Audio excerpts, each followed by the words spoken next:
Mystic vibrations. ఒకే ఒక్క అక్షరం ఉన్న నెల మే. దీనిలోనే మీకు అన్నీ అర్థమైపోవాలండి. మేలో పుట్టిన పిల్లలు పెద్దవాళ్ళు కానీ ఒక టెంప్టేషన్ ఉంటుందండి. ప్రత్యేకించి 1 అనే సంఖ్యతో కనుక మేలో పుడితే వీళ్ళు జీవితం అంతా కూడా శ్రద్ధ తీసుకోవాల్సింది. ధనం చిన్నప్పటి నుంచి అండి, చిన్నప్పటి నుంచి. ఒక చిన్న ఇష్యూ చెప్తానండి. ఒక వ్యక్తి కన్స్ట్రక్షన్ లెవెల్లో ఉన్నాడు. ఆయన ఇంటికి డబ్బులు తీసుకొచ్చి దాశాడు. ఇది 3 ఏళ్ల పిల్లవాడు పెద్ద పెద్ద కళ్ళేసుకుని చూశాడు. ఆ తర్వాత రోజు ఇంటికి పోలీసులు వచ్చారు. పోలీసులు వచ్చినప్పుడు ఈ పిల్లవాడు మధ్యలోంచి వచ్చి మా ఇంట్లో డబ్బులు అక్కడ ఉన్నాయని చెప్పాడు. ఇంగ్లీష్లో చెప్పాలంటే రేడింగ్ అండి ఇది. అయితే ఆ డబ్బులు లీగల్వా అంటే కాదండి, ఇల్లీగలే. మే చూడండి ఏం చేసింది. అసలు నరమానవుడికి 3వ కంటికి తెలియదు, కానీ ఈ పిల్లవాడు చూడటం వల్ల వాళ్ళ నాన్నకి పెద్ద ప్రాబ్లం తెచ్చిపెట్టాడు. అంటే అనువైన సమయాలలో కూడా, అనువు కాని సమయాల్లో కూడా ఎప్పుడు ఏం చెప్పాలో మే వాళ్ళకి తెలియదు. తెలివితేటలు ఉంటాయా ఉండవా అంటే ఉంటాయి, ఉండవు, ఎందుకు పనికిరావని కూడా చెప్పచ్చండి. టెంప్టేషన్. 3 ఏళ్ళకి నాకు ఇంత సంపాదన వస్తుంది కాబట్టి నేను ఈరోజు అప్పు చేస్తా. ఎవరు చూడొచ్చారండి 3 ఇయర్స్లో ఆ సంపాదన వస్తుందని మీకు ఎవరు గ్యారంటీ ఇస్తారు? ఇప్పుడు 2019 సెప్టెంబర్ అక్టోబర్లో పెట్టిన బిజినెస్లు ఇవాళ గాల్లో ఉన్నాయా లేదా? రియల్ ఎస్టేట్లో పెట్టిన డబ్బులు ఇవాళ గాల్లో ఉన్నాయా లేదా? ఒక్కటేంటండి, అన్ని గాల్లోనే ఉన్నాయిగా. ఈ సంవత్సరం అలా గాలిలో తేలే మనీ వెనకాల ఉన్న లక్షణం మే. 10 రూపాయలు సంపాదించారు అంటే 15 రూపాయలు బయట కట్టేయడానికి వాడేస్తారు వీళ్ళు. కించిత్తు కూడా బాధపడరు, సంతోషంగా కట్టేస్తారు. దెబ్బలు తగులుతాయో ఆ ధన విషయంలో పడిపోతారు. ఆఖరికి సొంత పిల్లల చేతుల్లో మోసానికి కూడా గురవుతారండి.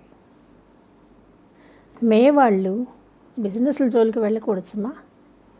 ఒక ఉద్యోగం చూసుకుని ఎవరికి ష్యూరిటీలు పెట్టకుండా ఉంటే ఈ మే నెలలో వాళ్ళు కాస్త వాళ్ళ లైఫ్ని అలా గడిపేసుకుంటూ వెళ్తారు. లేదా మే నెలలో పుట్టిన వాళ్ళు 60-70 ఏళ్ళు వచ్చినా కూడా పెన్షన్లోంచి కూడా ఇంట్రెస్ట్లు కట్టేవాళ్ళు ఉన్నారు. మేకి ఇది ఒక శాపం అనుకోండి. చాలా అమాయకంగా నమ్మేస్తారండి.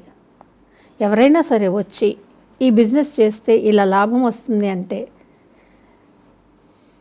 ముందు వెనక చూడకుండా అయిన కాడికి అప్పు చేసి పెట్టేస్తారు. ఇక్కడే దెబ్బతింటారండి. అందుకే మే వాళ్ళు చిన్నప్పటి నుంచి మనీ మేనేజ్మెంట్ నేర్చుకోవాలండి, బాగుంటారు. భావుకులు, సమస్యలు వస్తే ఏడ్ చేస్తారు, చచ్చిపోదాం అనుకుంటారు. కానీ భయం అన్నమాట చచ్చిపోవడానికి. అలా పిరికిగా భయపడుతూనే బతికేస్తూ ఉంటారు. ఏదో ఒక అద్భుతం జరగకపోదా, మేము దీంట్లోంచి బయటికి రామా అనే ఆశాభావం మేలో ఉన్నంత వరకు మేలో పుట్టిన వాళ్ళు ఎవరు చచ్చిపోరండి. శాస్త్రం నాకు ఇచ్చినటువంటి మహాద్భుతమైనటువంటి గొప్ప అవకాశం ఏంటంటే, అయ్యయ్యో మేలో ఇంత మోసపోతున్నారు అని అనుకున్నప్పుడు ఈ కొసమెరుపు దొరికింది నాకు.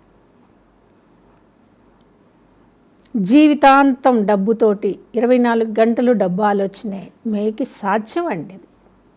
అయితే మేలో బ్రహ్మాండంగా సంపాదించిన వాళ్ళు ఉన్నారు.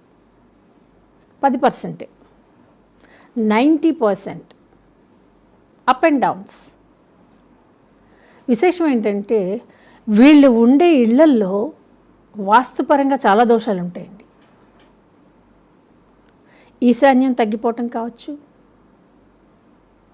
ఆగ్నేయం పెరగటం కావచ్చు, నైరుతి దోషయుక్తం ఉండటం కావచ్చు, ఎన్నన్నా చెప్పచ్చు.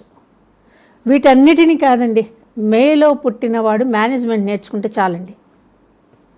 600 అయినా నా దగ్గర 10 రూపాయలు ఉన్నాయి కాబట్టి ఈ 10లో ఏమొస్తే అది మాత్రమే అని అనుకున్న ఏ మే వాడైనా సరే హ్యాపీ. కానీ ఈ మేలో పుట్టిన వాళ్ళకి బ్యాంకులు లోన్స్ ఇచ్చేస్తాయి, తెలిసిన వాళ్ళు డబ్బులు ఇచ్చేస్తారు, నమ్మి డబ్బులు ఇచ్చేస్తారు. మన డబ్బులు మనం దాచుకోలేమా, కానీ మనం వెళ్ళి మే దగ్గర దాస్తాం. ఆఖరికి డాక్యుమెంట్స్ కూడా దాయమని ఇస్తారు. ఈ మేలో ఉన్న టెంప్టేషన్ ఎవరికైనా తెలిసిందనుకోండి, ఇంతే సంగతులు గోయిందా.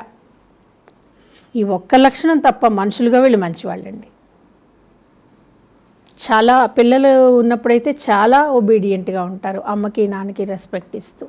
కానీ అమ్మకి నాన్నకి తెలియకుండా స్కూల్లో 10 రూపాయలు అప్పు అయితే చేస్తారు. బయట స్వీట్స్ అమ్మేవాడు, చాక్లెట్ అమ్మేవాడు, ఐస్ క్రీమ్ అమ్మేవాడు, ఖాతాలు రెగ్యులర్గా ఉంటాయి. దీనికోసం ఏం చేస్తారో కూడా చెప్తానండి. చిన్న చిన్న దొంగతనాలు, 2 పైసలు 5 పైసల దగ్గర నుంచి దొంగతనాలు వీళ్ళకి కట్టేయాలి. లేదు అంటే ఏదో ఒకరోజు వాళ్ళ పేరెంట్స్ వచ్చినప్పుడు ఈ బండివాడు చెప్తాడు. అప్పుడు ఉంటుందండి వీళ్ళకి పాపం బడిత పూజ.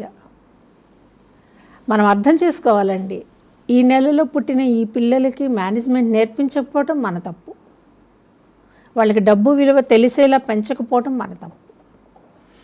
ఇది మిడిల్ క్లాస్ వాళ్ళకి అనుకుంటే కాదండి, పై స్థాయి వ్యక్తులు కూడా లక్షల్లో చేస్తారు, ఇంకా పై స్థాయి వ్యక్తులు కోట్లల్లో. ఐపీ పెట్టే వాళ్ళల్లో ముందుండేది మేలో పుట్టినోళ్ళు. అఫ్కోర్స్ ఇలా అంటున్నాను అనుకోకండి, ఎందుకంటే ఈ లక్షణం మేలో ఉంటుంది అని తెలుసుకున్నప్పుడు జాగ్రత్త పడాలి. మిగిలిన అన్నీ బాగుంటాయండి. నమ్మకంగా ఉంటారు, ఒక బంధానికి విలువ ఇస్తారు, అవసరం అనుకుంటే రెండో బంధంలోకి వెళ్తారు. అది చాలా తక్కువ కేసెస్లో జరుగుతుంది. చాలా లక్షణాలు ఉన్నాయి మేలో. అందుకే అన్నానండి, ఉండడానికి తెలుగులో ఒకే ఒక అక్షరం మే. దీనిలో మీరు ఎన్ని అర్థాలన్నా తీసుకోవచ్చండి. అయితే వీళ్ళందరూ నేర్చుకోవాల్సిన సూత్రం ఒకటండి, ఎక్కడో దూరాన పచ్చగడ్డి కనపడుతుంది కదా అని మన దగ్గర ఉన్న గడ్డి వదిలేసుకుని వెళ్ళటం భావ్యం కాదు. అది పచ్చగడ్డి కాదండి, ముళ్ళ కంప. అక్కడ పడుతుంటారు వీళ్ళు. సో మేలో ఉన్న లక్షణాలు ఇవి. మే చదువులు అంటారా, డాక్టర్ అయిపోదామని టీచర్ అయిపోవడం, డాక్టర్ అయిపోదామని బ్యాంకింగ్ టెస్ట్లకి వెళ్ళటం, లేదా ఆ చదివినటువంటి బీఈడీకి ఒక చిన్న స్కూల్లో జాబ్ చేయటం, అక్కడ మోసపోవటం, ఇలా కొన్ని లక్షణాలు ఉన్నాయండి.